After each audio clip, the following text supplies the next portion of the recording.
स्वागत है आपका आज के एपिसोड में। चलिए शुरुआत करते हैं पिछले अभ्यास प्रश्न से। निम्नलिखित कथनों पर विचार करें। 1. रुगाड़ रोधी प्रतिरोध घटना को एक मूक महामारी और मानवता के लिए खतरा माना जाता है। 2.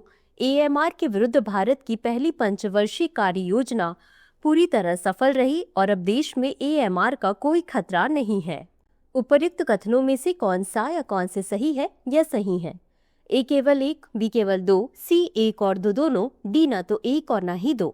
इस प्रश्न का सही उत्तर है विकल्प A केवल 1। चलिए देखते हैं इसके विश्लेषण को। एंटीबायोटिक्स अप्रभावी होते जा रहे हैं क्योंकि बैक्टीरिया उनके उपचार के लिए प्रयुक्त दवाओं के प्रति प्रतिरोधी होते जा रहे हैं। रोगाणुरोधी प्रतिरोध घटना को एक मूक महामारी और मानवता के लिए खतरा माना जाता है, अतः कथन एक सही है। प्रारंभिक योजना की सीमित सफलता के बाद भारत अगले 5 वर्षों के लिए अपनी राष्ट्रीय AMR कार्य योजना को संशोधित कर रहा है, अतः कथन 2 सही नहीं है। तो चलिए शुरुआत करते हैं आज के एपिसोड की पहले प्रश्न से। रेपो दर के संदर्भ में निम्नलिखित कथनों पर विचार करें। 1. रेपो दर एक मौद्रिक नीति उपकरण है जिसका उपयोग केंद्रीय बैंक द्वारा मुद्रा आपूर्ति को विनियमित करने, मुद्रास्फीति को नियंत्रित करने और आर्थिक विकास को प्रभावित करने के लिए किया जाता है। 2. कम रेपो दर बैंकों के लिए उधार लेने की लागत को बढ़ाती है जिससे उपभोक्ताओं और व्यवसायों के लिए ब्याज दरें बढ़ जाती हैं। 3. उच्च रेपो दर बैंकों के लिए ऋण सस्ता बनाती है जिससे उधारकर्ताओं के लिए ब्याज दरें कम हो जाती हैं, जो बदले में अर्थव्यवस्था में उधार लेने और व्यय को बढ़ावा देती है। उपर्युक्त कथनों में से कितने सही हैं? A केवल 1, B केवल 2, C सभी तीनों, D कोई नहीं। इस प्रश्न का सही उत्तर है विकल्प A केवल 1। चलिए देखते हैं इसके विश्लेषण को। रेपो दर एक मौद्रिक नीति उपकरण है जिसका उपयोग केंद्रीय बैंक भारतीय रिजर्व बैंक द्वारा मुद्रा आपूर्ति को विनियमित करने, मुद्रास्फीति को नियंत्रित करने और आर्थिक विकास को प्रभावित करने के लिए किया जाता है, अतः कथन एक सही है। कम रेपो दर से बैंकों के लिए ऋण सस्ता हो जाता है जिससे उधारकर्ताओं के लिए ब्याज दरें कम हो जाती हैं।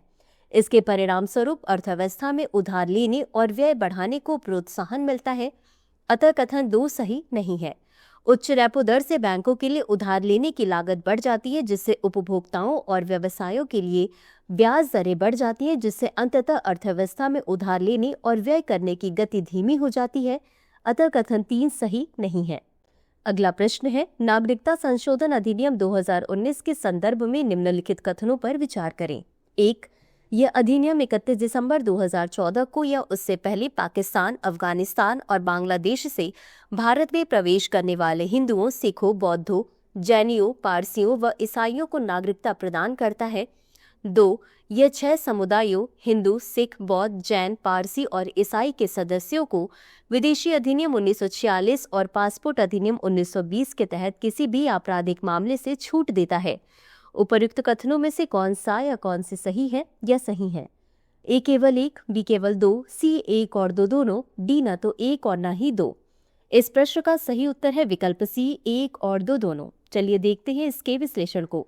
नागरिकता संशोधन अधिनियम 2019 CAA पाकिस्तान, अफगानिस्तान और बांग्लादेश से 31 दिसंबर 2014 को या उससे पहले भारत में प्रवेश करने वाले 6 गैर मुस्लिम समुदायों हिंदू, सिख, बौद्ध, जैन, पारसी और ईसाई को धर्म के आधार पर नागरिकता प्रदान करता है, अतः कथन एक सही है। विदेशी अधिनियम 1946 और पासपोर्ट अधिनियम 1920 दोनों में अवैध रूप से देश में प्रवेश करने तथा समाप्त हो चुके वीजा व परमिट पर यहाँ रहने के लिए दंड का प्रावधान किया गया है। यह विधेयक 6 समुदायों के सदस्यों को विदेशी अधिनियम 1946 और पासपोर्ट अधिनियम 1920 के तहत किसी भी आपराधिक मामले से छूट देता है, अतः कथन 2 सही है। अगला प्रश्न है, निम्नलिखित कथनों पर विचार करें। 1. यह पश्चिमी प्रशांत महासागर का एक हिस्सा है जो दक्षिण पूर्व एशियाई मुख्य भूमि के समीप स्थित है। 2. इसकी सीमा चीन, Taiwan, Philippines, Malaysia, Indonesia, Brunei और वियतनाम से लगती है। 3. यह लुजोन जलडमरूमध्य द्वारा फिलीपींस सागर से जुड़ा हुआ है। निम्नलिखित में से कौन सा जल निकाय उपर्युक्त सभी विशेषताओं से मेल खाता है? A पूर्वी चीन सागर, B दक्षिण चीन सागर, C सुलू सागर, D पीला सागर। इस प्रश्न का सही उत्तर है विकल्प B दक्षिण चीन सागर। चलिए देखते हैं इसके विश्लेषण को। दक्षिण चीन सागर पश्चिमी प्रशांत महासागर का हिस्सा है जो दक्षिण पूर्व एशियाई मुख्य भूमि के पास स्थित है।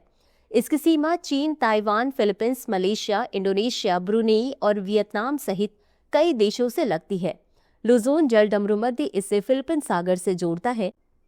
इस क्षेत्र के दो मुख्य द्वीप समूह हैं, पारासेल द्वीप समूह जो वर्तमान में चीनी नियंत्रण में है तथा स्प्रेटली द्वीप समूह। अगला प्रश्न है, व्हीकल टू ग्रिड या V2G प्रौद्योगिकी के संदर्भ में निम्नलिखित कथनों पर विचार करें। 1. V2G प्रौद्योगिकी इलेक्ट्रिक वाहन बैटरियों को द्विदिशात्मक चार्जिंग के माध्यम से चार्ज करने तथा ग्रिड में वापस विद्युत आपूर्ति करने में सक्षम बनाती है। 2. भारत V2G अपनाने में वैश्विक स्तर पर अग्रणी है, जहां इलेक्ट्रिक वाहन मालिकों को अधिकतम मांग के दौरान ग्रिड को विद्युत आपूर्ति करने के लिए मुआवजा दिया जाता है। उपर्युक्त कथनों में से कौन सा या कौन से सही है या सही है? ए केवल 1, बी केवल 2, सी 1 और 2 दोनों, डी न तो 1 और न ही 2। इस प्रश्न का सही उत्तर है विकल्प ए केवल 1। चलिए देखते हैं इसके विश्लेषण को। व्हीकल टू ग्रिड प्रौद्योगिकी इलेक्ट्रिक वाहन बैटरियों को द्विदिशात्मक चार्जिंग के माध्यम से ग्रिड से विद्युत लेने और वापस ग्रिड को आपूर्ति करने की अनुमति देती है। यह सुविधा ऊर्जा वितरण को अनुकूलित करने में सहायता करती है और पीक डिमांड अवधि के दौरान ग्रिड को स्थिर करने में सहायता कर सकती है। अतः कथन 1 सही है। भारत अभी तक इसे अपनाने में अग्रणी नहीं है। यह अभी भी पायलट परियोजनाओं और सीमित कार्यान्वयन के साथ शुरुआती चरण में है। भारत में इलेक्ट्रिक वाहन मालिकों को ग्रिड में वापस विद्युत आपूर्ति करने के लिए अभी तक व्यापक रूप से मुआवजा नहीं दिया जाता है, क्योंकि ऐसे मुआवजे के लिए बुनियादी ढांचा और नियामक ढांचा पूरी तरह से विकसित नहीं हुआ है। अतः कथन 2 सही नहीं है। अगला प्रश्न है, अंतर्राष्ट्रीय बिग कैट अलायंस के संबंध में निम्नलिखित कथनों पर विचार करें। 1. यह एक संधि आधारित अंतर सरकारी संगठन है जिसे भारत ने प्रोजेक्ट टाइगर की 50वीं वर्षगांठ पर लॉन्च किया गया। 2. भारत को 2025 में IBCA का मुख्यालय और सचिवालय के रूप में आधिकारिक रूप से नियुक्त किया गया है। 3. इसकी सदस्यता उन सभी संयुक्त राष्ट्र सदस्य देशों के लिए खुली है जहां ये प्रजातियां प्राकृतिक रूप से पाई जाती हैं। उपर्युक्त कथनों में से कितने सही नहीं है या नहीं है? ए केवल 1, बी सिर्फ 2, सी सभी 3, डी कोई नहीं। इस प्रश्न का सही उत्तर है विकल्प डी कोई नहीं। चलिए देखते हैं इसके विश्लेषण को। इंटरनेशनल बिग कैट अलायंस या IBCA यह एक संधि आधारित अंतर सरकारी संगठन है जिसे भारत द्वारा प्रोजेक्ट टाइगर की 50वीं वर्षगांठ पर लॉन्च किया गया। अतः कथन 1 सही है। 5 देशों अर्थात भारत, लाइबेरिया, एस्वातिनी, सोमालिया और निकारागुआ द्वारा अनुसमर्थन के बाद IBCA एक पूर्ण वैश्विक कानूनी इकाई बन गई। हाल ही में भारत को औपचारिक रूप से IBCA का मुख्यालय और सचिवालय नामित किया गया है। अतः कथन 2 सही है। इसकी सदस्यता संयुक्त राष्ट्र के सभी सदस्य देशों के लिए खुली है, जिसमें वे देश भी शामिल हैं जहां ये प्रजातियां प्राकृतिक रूप से पाई जाती हैं, और गैर क्षेत्रीय देश जो बड़ी बिल्लियों के संरक्षण में सहयोग करने में रुचि रखते हैं। अतः कथन 3 सही है। अगला प्रश्न है, भारत में इथेनॉल सम्मिश्रण के संदर्भ में निम्नलिखित कथनों पर विचार करें। 1. इथेनॉल मिश्रण कार्यक्रम को पेट्रोल में 5% इथेनॉल मिश्रण के प्रारंभिक लक्ष्य के साथ शुरू किया गया था। 2. जैव ईंधन पर राष्ट्रीय नीति 2018 में प्रारंभ में 2030 तक 20% इथेनॉल मिश्रण का लक्ष्य निर्धारित किया गया था, लेकिन वर्ष 2022 में संशोधन करके इसे 2025-26 तक बढ़ा दिया गया। उपर्युक्त में से कौन सा या कौन से कथन सही है या सही है? ए केवल 1, बी केवल 2, सी 1 और 2 दोनों, डी न तो 1 और न ही 2। इस प्रश्न का सही उत्तर है विकल्प सी 1 और 2 दोनों। चलिए देखते हैं इसके विश्लेषण को। इथेनॉल सम्मिश्रण। इथेनॉल मिश्रण कार्यक्रम 2003 में 5% इथेनॉल मिश्रण लक्ष्य के साथ शुरू किया गया था। अतः कथन 1 सही है। यह कार्यक्रम अंडमान एवं निकोबार तथा लक्षद्वीप संघ शासित प्रदेशों को छोड़कर पूरे देश में क्रियान्वित किया गया है। जैव ईंधन पर राष्ट्रीय नीति 2018 द्वारा शुरू में वर्ष 2030 तक 20% इथेनॉल मिश्रण का लक्ष्य रखा गया था, लेकिन वर्ष 2022 में संशोधन ने इसे वर्ष 2025-26 तक आगे बढ़ा दिया गया। अतः कथन 2 सही है। इथेनॉल सम्मिश्रण 2022-23 में 12.06%, 2023-24 में 14.60% और 2024-25 में 17.98% फरवरी 2025 तक पहुंच गया। अगला प्रश्न है, निम्नलिखित में से कौन से देश काला सागर से अपनी सीमा साझा करते हैं? 1 यूक्रेन, 2 रूस, 3 बुल्गारिया, 4 रोमानिया। नीचे दिए गए कूट का प्रयोग कर सही उत्तर चुनिए। ए 1, 2, 3 और 4, बी केवल 2 और 3, सी केवल 1, डी केवल 1, 2 और 3। इस प्रश्न का सही उत्तर है विकल्प ए 1, 2, 3 और 4। चलिए देखते हैं इसके विश्लेषण को। काला सागर, इसे यूक्राइन सागर के नाम से भी जाना जाता है। सीमावर्ती देश यूक्रेन, रूस, जॉर्जिया, तुर्की, बुल्गारिया और रोमानिया। आसपास के पर्वत पोंटिक दक्षिण, काकेशस पूर्व और क्रीमियन पर्वत उत्तर। संपर्क मार्ग तुर्की जलडमरू मध्य प्रणाली, बोस्फोरस और डार्डानेल्स जलडमरू मध्य के माध्यम से मरमारा, काला सागर और भूमध्य सागर को जोड़ती है। विस्तार आज़ोव सागर केर्च जलडमरू मध्य से जुड़ा हुआ, अतः विकल्प ए सही है। अगला प्रश्न है, भारतीय खाद्य निगम के संबंध में निम्नलिखित कथनों पर विचार करें। 1. एफसीआई खाद्य निगम अधिनियम 1964 के तहत एक वैधानिक निकाय है। 2. एफसीआई की आर्थिक लागत में खरीद मूल्य, खरीद लागत और वितरण व्यय शामिल है। उपर्युक्त कथनों में से कौन सा या कौन से सही है या सही है? ए केवल 1, बी केवल 2, सी 1 और 2 दोनों, डी न तो 1 और न ही 2। इस प्रश्न का सही उत्तर है विकल्प सी, 1 और 2 दोनों। चलिए देखते हैं इसके विश्लेषण को। भारतीय खाद्य निगम की स्थापना खाद्य निगम अधिनियम 1964 के तहत भारत में खाद्यान्नों की खरीद, भंडारण और वितरण के प्रबंधन हेतु एक वैधानिक निकाय के रूप में की गई थी, अतः कथन 1 सही है। एफसीआई द्वारा अधिग्रहित खाद्यान्न की आर्थिक लागत में खरीद मूल्य, जिस मूल्य पर एफसीआई अनाज खरीदता है, खरीद लागत, अधिग्रहण की प्रक्रिया में होने वाला खर्च और वितरण व्यय, ढुलाई, हैंडलिंग, भंडारण और परिवहन के दौरान होने वाले नुकसान से संबंधित लागत शामिल है, अतः कथन 2 सही है। अगला प्रश्न है, मेघ प्रस्फोट के संदर्भ में निम्नलिखित कथनों पर विचार करें। 1. यह तब होता है जब पर्वत श्रृंखला से अवरोही शुष्क वायु उष्मित हो जाती है, जिससे पवन विमुख दिशा में भारी वर्षा होती है। 2.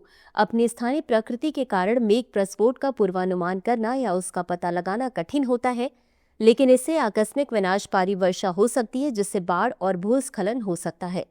उपर्युक्त कथनों में से कौन सा या कौन से सही नहीं है या नहीं है? ए केवल 1, बी केवल 2, सी 1 और 2 दोनों, डी न तो 1 और न ही 2। इस प्रश्न का सही उत्तर है विकल्प ए केवल 1। चलिए देखते हैं इसके विश्लेषण को।